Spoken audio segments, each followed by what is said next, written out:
கர்த்தருடைய பரிசுத்த நாமத்துக்கு மகிமை உண்டாவதாக. இந்த நாளிலே தேவன் நமக்கு கொடுக்கிற வார்த்தை சங்கீதங்களின் புஸ்தகம் 34வது சங்கீதத்திலே 8வது வசனம். கர்த்தர் நல்லவர் என்பதை ருசித்து பாருங்கள், அவர் மேல் நம்பிக்கையாயிருக்கிற மனுஷன் பாக்கியவான் என்கிற வார்த்தையை தேவன் நமக்கு கொடுக்கிறார். உண்மையாகவே நம்முடைய வாழ்க்கையில தேவன் எப்பொழுதுமே நல்லவராக இருக்கிறார். நன்றி அறியாதவர்களுக்கும் துரோகிகளுக்கும் நன்மை செய்தார் என்று வசனம் சொல்லுகிறது.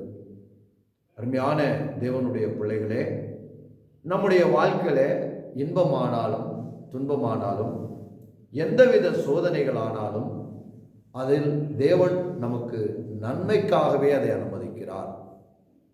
நம்முடைய வாழ்க்கையில யோபை போல யோபு சொன்னார், கர்த்தர் கொடுத்தார், கர்த்தர் எடுத்தார், கர்த்தருக்கு ஸ்தோத்திரம் என்று யோபு சொன்னார். அதுபோல நம்முடைய வாழ்க்கையிலும் எல்லா சூழ்நிலைகளும் நாம் கர்த்தர் நல்லவர் என்று நாம் சொல்லும்போது நிச்சயமாகவே கர்த்தர் நம்முடைய வாழ்க்கையில காணப்படுகிற எல்லா சூழ்நிலைகளையும் போராட்டங்களையும் மாற்றி நமக்கு கர்த்தர் நன்மை செய்வார். கர்த்தர் நம்மை ஆசீர்வதிப்பாராக. ஆமென்.